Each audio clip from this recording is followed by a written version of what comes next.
Death in Venice, written by the German author Thomas Mann, was first published in 1912 as Der Tod in Venedig.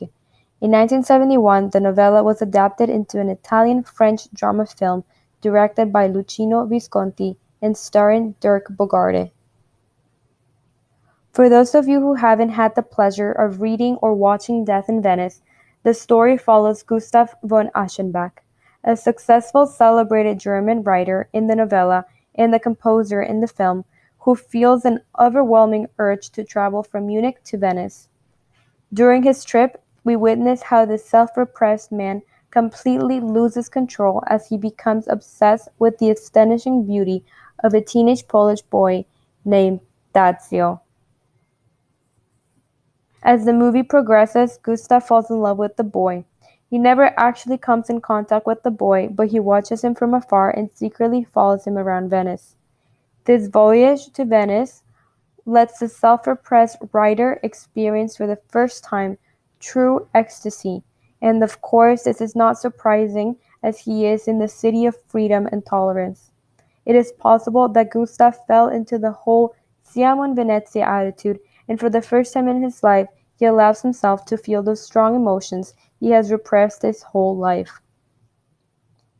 Although Gustav's emotional and self-discovery journey is very interesting to watch and read about, today I want to highlight the subplot instead. While Gustav enjoys his trip and obsesses over the boy, we can see in the background how the rest of the city is gripped by a cholera epidemic. The cholera epidemic, depicted in Thomas Mann's and Luchino Visconti's Death in Venice, will be my main focus for today's presentation. However, as we analyze this element of the movie and the novella, we will also be able to see the portrayal of Venice and Venetians, as well as the impact of disease on their very important industry of tourism. Before we begin the analysis, it is important to note the writer Thomas Mann's Death in Venice was written during a time when cholera as a fatal disease had made its presence felt in Italy in 1911 and caused serious fatalities. In fact, Thomas Mann was factually and historically correct when recording the presence of an Asiatic cholera originating from India. The novella had a solid grounding in historical and autobiographical fact, thus blurring the boundaries between fact and fiction. This is partly because Thomas Mann based his writing on his own trip to Venice with his wife Katia in 1911. Many of the elements of the novella, including the bad weather, the cholera episode, the characters of the gondolier and the guitarist, which we will talk about more later, are based on the actual experiences of his trip. So we're going to begin our analysis by taking a quick look at the title of the novella in question. The title, Death in Venice, firstly refers to the setting of the story. We have our protagonist who travels to Venice, and this is where most of her story will take place. Moreover, the part of death in the title could either be foreshadowing the main character's death at the end of the story, where he dies alone on the beach, or it could also be referencing the fatal cholera disease that is spreading and killing the city. To continue our analysis, let's begin by talking about Gustav's disappointing arrival in Venice. The audience gets a first bad impression of the city and the people. Not only is the weather wet and gray, but the gondolier whom he hires to take him to his hotel in the Lido rudely ignores his instructions. When he finally arrives at his hotel, Gustav returns to pay the gondolier, only to find out that he had sneaked off in an attempt to avoid the police because he in fact didn't have a real license to be a gondolier. This very first scene of the movie portrays Venice in a bad light, and it also depicts Venetians as sneaky individuals who take advantage of tourists. From this point on, Gustav's impression of Venice doesn't get any better. In fact, he finds himself avoiding beggars, enduring the stench of stale water, and bothered by the heat of the city. All of these disappointing elements make him want to end his trip early. However, when he sees Tadzio for the very first time, he is fascinated by his Greek godlike beauty and is enchanted by his presence. After this, Gustav is more hesitant to leave Venice. When he is at the Santa Lucia train station, getting ready to leave, there is a small issue with his luggage. However, he uses this as the perfect excuse to prolong his trip. Moreover, it is at this train station that Gustav sees the very first sign of a strange disease appearing in Venice. A man suddenly collapses and dies. However, at this point, Gustav doesn't suspect anything and quickly returns to the hotel. At this pivotal scene, some may say that there is a correlation between Gustav deciding to stay in Venice to pursue his infatuation for the young boy and the cholera infecting Venice. In a later scene, Gustav takes a trip into the city of Venice to follow Tadzio and his family.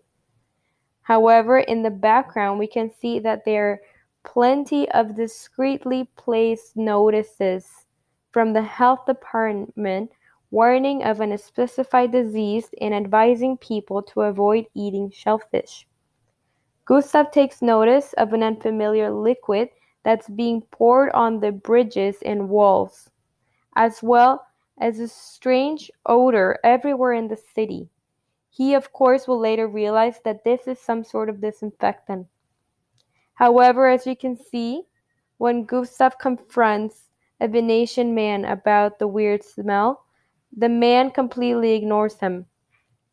The Venetians' uncooperative attitude portrays Venetians once again in a negative light, because they are shown to be unhelpful and hostile to tourists. In this particular scene, Gustav is having dinner at the hotel, and a guitarist and his troupe are serenading the guests. Gustav calls the guitarist over to ask him why Venice is being disinfected. The guitarist assures him that there is no sickness in Venice, and that the disinfection is just a precaution for the safety and health of everyone. On his way out, the guitarist is questioned by a hotel employee about what he said to Gustav. The guitarist admits to having lied to Gustav and brags about how cunning he is. This scene shows the Venetians' great effort to conceal the seriousness of the disease in order to avoid public panic. They stick to a policy of secrecy and denial to maintain the tourism industry alive. If the tourists learned the truth about the situation, then they would try to leave Venice, and the hotels, the shops, in fact the entire tourist trade would be threatened.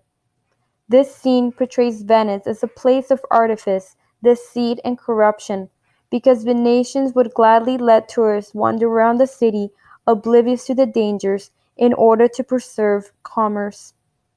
In addition, there is a great parallel between Death in Venice and current life events.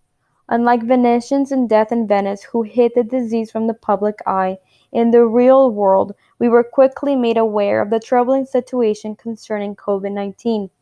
However, in spite of knowing the risk, some governments didn't enforce the quarantine quick enough out of fear for their country's economic state, because we live in a society where people and their money must continue to flow in order to sustain the economy, therefore making it easy for the virus to spread. To continue, tired of feeling lied to, Gustav goes to a British travel agent to further investigate why Venice is being disinfected. At first, the agent lies to him and says that there's nothing to worry about. However, he eventually reluctantly admits that there is a serious cholera epidemic in Venice. The British agent tells Gustav about the cholera disease and where it originated and how it spread. He tells him that Venice officials are keeping it quiet so not to disrupt the tourists, because it could disturb Venice's economy that heavily relies on tourism. However, Venetians are aware and scared of the disease.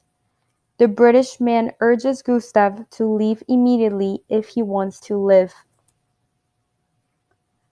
After hearing the appalling news about the cholera disease, Gustav considers warning Tadzio's family about the epidemic, but he decides not to because he doesn't want to interrupt his obsession with the boy.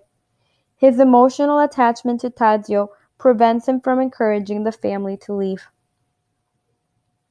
In fact, he is so consumed with his obsession for the boy that he ignores Venice's critical state during the cholera epidemic.